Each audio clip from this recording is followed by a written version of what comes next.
देश में कोई आदमी ऐसा नहीं है जिसको ये समझ में नहीं आता कि इलेक्शन कमीशन भाजपा का एजेंट की तरह काम कर रहा है। बंगाल में तो बिल्कुल टारगेटेड तरीके से मुस्लिम्स को अधिकतर टारगेट किया जा रहा है कि उनका नाम वोटर्स लिस्ट से निकल जाए। एसआईआर धक्कड़ पेल में जल्दीबाजी में कराया जा रहा है और दुर्भाग्य की बात है ये है कि सुप्रीम कोर्ट ने उसको नहीं रोका, इसको चलने दे रहे हैं। बहुत ही खतरनाक स्थिति है, क्योंकि अगर इस तरह से लोगों का नाम वोटर्स लिस्ट से काटा जाए, उसके बाद उनका नाम राशन कार्ड वगैरह से भी कट सकता है। डर लगता है कि इसके वजह से पूरे देश में सिविल अनरेस्ट हो सकता है। बहुत ही भयंकर चीज़ है। कई मापदंडों से अगर देखा जाए तो ऐसा पहले कभी नहीं हुआ। पहली बात तो इतनी जल्दी में कभी इंटेंसिव रिवीजन नहीं कराया गया जैसा अब की बार कराया जा रहा है, बल्कि चुनाव आयोग पहले कई बार कह चुका है कि कम से कम 6 महीना इंटेंसिव रिवीजन में लगते हैं। लेकिन अब की बार हमने देखा बिहार में, बंगाल में बस 3-4 महीने में सारी प्रक्रिया ख़त्म करने की कोशिश करी जा रही है। दूसरी बात, संविधान में लिखा है, देखिए, इंटेंसिव रिवीजन की power representation of people act में इलेक्शन कमीशन को दी है, लेकिन उसमें लिखा है intensive revision can be done in a constituency और a part of a constituency. यानी कि आप एक कंस्टिट्यूएंसी या उसके पार्ट में for reasons to be recorded in writing आपको उसको बताना होगा कि क्यों इंटेंसिव रिवीजन करने की यहाँ जरूरत पड़ रही है। इतिहास में एक बार इस तरह का इंटेंसिव रिवीजन हुआ है, उत्तर प्रदेश की एक असेंबली कंस्टिट्यूएंसी के एक पार्ट में, और उसमें इलेक्शन कमीशन ने, जब लिंगडो साहब चीफ इलेक्शन कमिश्नर थे, तो इलेक्शन कमीशन ने बहुत डिटेल्ड रीज़न दिया था क्यों वहाँ की इंटेंसिव रिवीजन यानी कि वोटर्स लिस्ट नए तरीके से बनाने की ज़रूरत क्यों पड़ रही। इससे पहले जब इंटेंसिव रिवीजन 2003 में हुआ था तो नया वोटर्स लिस्ट नहीं बनाया गया था। ये पहली बार हो रहा है हिंदुस्तान में कि पूरे देश में वोटर्स लिस्ट नए सिरे से बनाई जा रही है। जब 2003 में इंटेंसिव रिवीजन हुआ था तो पुरानी वोटर्स लिस्ट के आधार पर ही डोर टू डोर जाकर बीएलओज वगैरह ने नाम ऐड किए थे, नाम काटे थे। जो लोग मर गए, जो लोग चले गए, उनके नाम काट दिए थे। जो लोग नए आ गए उनके नाम जोड़े गए थे। उस तरह से इंटेंसिव रिवीजन किया गया था। दुर्भाग्य की बात यह है कि जब हमने 2003 की गाइडलाइंस इलेक्शन कमीशन से मांगी तो उन्होंने साफ मना कर दिया कि हम नहीं देंगे। फिर योगेंद्र जी ने किसी तरह से कहीं से खुफिया तरीके से वो गाइडलाइंस निकलवा ली, और उन गाइडलाइंस में साफ साफ लिखा है कि सिटीजनशिप के आधार पर किसी का नाम ऐसे नहीं काटा जा सकता।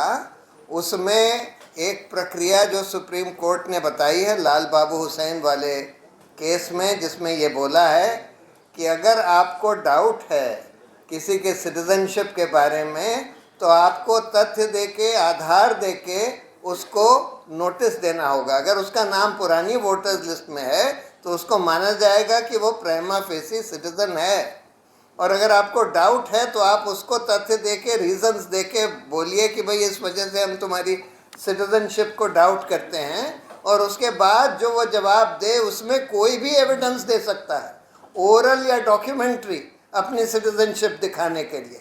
और उसके बाद अगर आपको फिर भी लगता है कि नहीं उसकी सिटीजनशिप नहीं है तो उसमें उन गाइडलाइंस में, और आसाम की गाइडलाइंस में खासकर ये लिखा हुआ था, इलेक्शन कमीशन खुद नहीं तय करेगा कि इनकी ये सिटीजन नहीं है और इसलिए इनका नाम हटा दिया जाए। वो फॉरेनर्स ट्राइब्यूनल या कोर्ट या फिर गवर्नमेंट ऑफ इंडिया को भेजेगा कि वो लोग उसकी सिटीजनशिप तय करें। वो तो उसको सिर्फ फ्लैग कर सकते हैं, और तब तक उसका नाम नहीं हटाया जाएगा वोटर्स लिस्ट से जब तक कि उसको फॉरेनर्स ट्राइब्यूनल या कोर्ट या फिर गवर्नमेंट ऑफ इंडिया ये ना डिक्लेयर कर दे कि ये नॉन सिटीजन है। तीसरी बात, इलेक्शन कमीशन के खुद के मैनुअल में और उनके रूल्स में साफ साफ लिखा है कि उनको बिल्कुल ये पूरी प्रक्रिया बहुत पारदर्शी तरीके से करनी होगी। जब जब कोई एप्लीकेशन आती है किसी का नाम डिलीट करने के लिए ऑब्जेक्शन की, उसको उसी दिन वेबसाइट पर डालना होगा।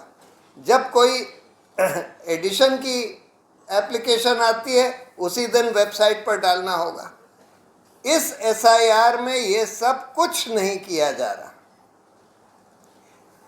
6 महीने से कम में 3-4 महीने में पूरा एसआईआर कर दिया जा रहा है। वोटर्स लिस्ट नए सिरे से पूरे देश में पूरे राज्यों में बनाई जा रही है और ये देखा जा रहा है, सारी जगह ये दिख रहा है कि इलेक्शन कमीशन यहाँ दिल्ली से बैठ के राज्यों की जो प्रक्रिया है उसको इन्फ्लुएंस करने की कोशिश कर रहा है।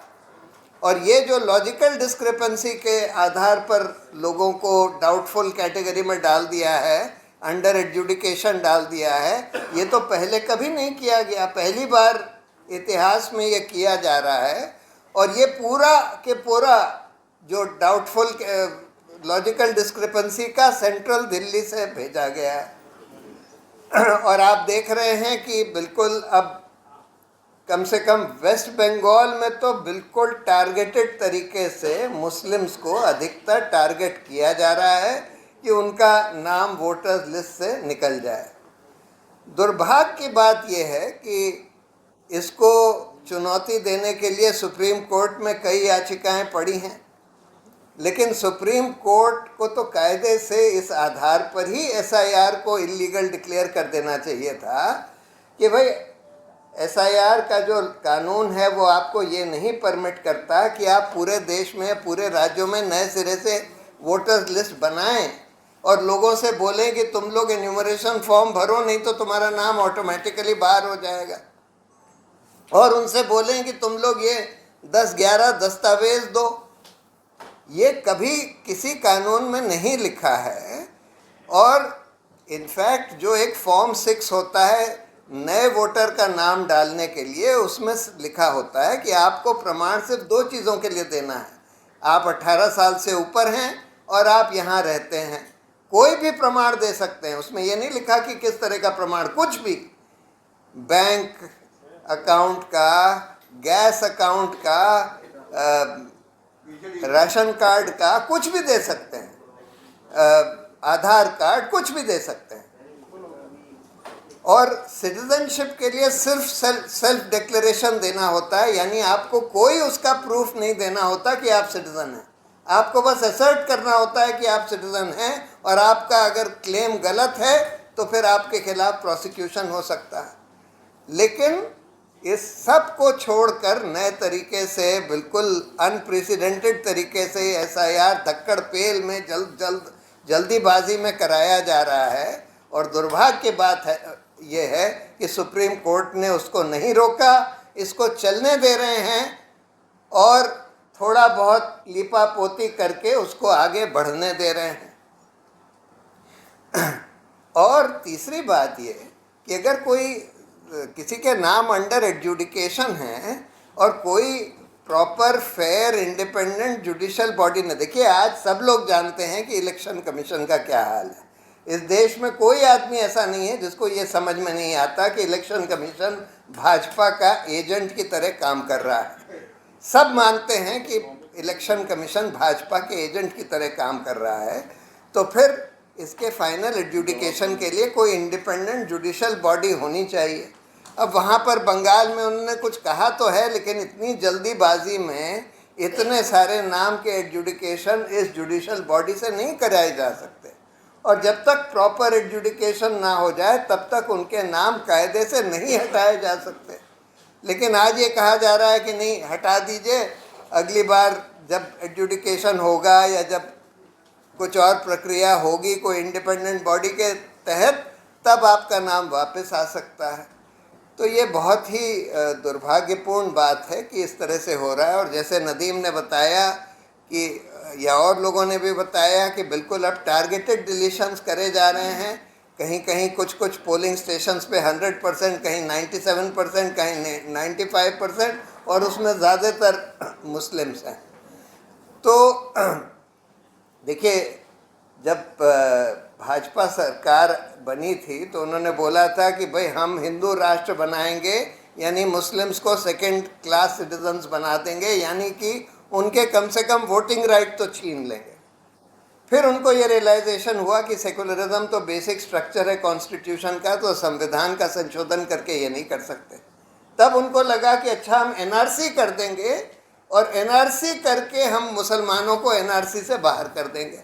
उन्होंने आसाम में एक कोशिश करी, लेकिन आसाम में क्योंकि सुप्रीम कोर्ट ने उसको सुपरवाइज कर दिया तो उस समय बहुत टारगेटेड नहीं कर पाए। 70% लोग उसके बाहर जो हुए वो हिंदू थे, 30% मुस्लिम थे। रफली इतनी ही पॉपुलेशन वहाँ हिंदू मुस्लिम की है आसाम में। अब इनको ये लगा कि अच्छा हम नया हथकंडा अपनाएंगे, एसआईआर कर देंगे। एसआईआर ऐसे धक्कड़ पेल में करेंगे, बगैर किसी पारदर्शिता से करेंगे, और उसमें हम सेंट्रल इलेक्शन कमीशन जो हमारा पिट्ठू बन चुका है उसके थ्रू मुसलमानों के नाम कटवा देंगे। और यही आज करने की कोशिश करी जा रही है। बिहार में इतना सक्सेसफुल नहीं हो पाया इनका अभियान, ये वाला अभियान, लेकिन ऐसा लगता है कि बंगाल में इसको अंजाम देने की पूरी कोशिश है और काफ़ी हद तक इन्होंने इसको अंजाम दे भी दिया है। तो ये बहुत ही खतरनाक स्थिति है, क्योंकि अगर इस तरह से लोगों का नाम वोटर्स लिस्ट से काटा जाए, उसके बाद उनका नाम राशन कार्ड वगैरह से भी कट सकता है। इसी आधार पर कि आपका नाम तो वोटर्स लिस्ट से काट दिया गया है, तो आपका नाम अब राशन कार्ड से भी काट दिया जाएगा। बहुत भयंकर इसके परिणाम होने वाले हैं और मुझे तो ये लगता है, डर लगता है कि इसके वजह से पूरे देश में सिविल अनरेस्ट हो सकता है। बहुत ही भयंकर चीज़ है ये।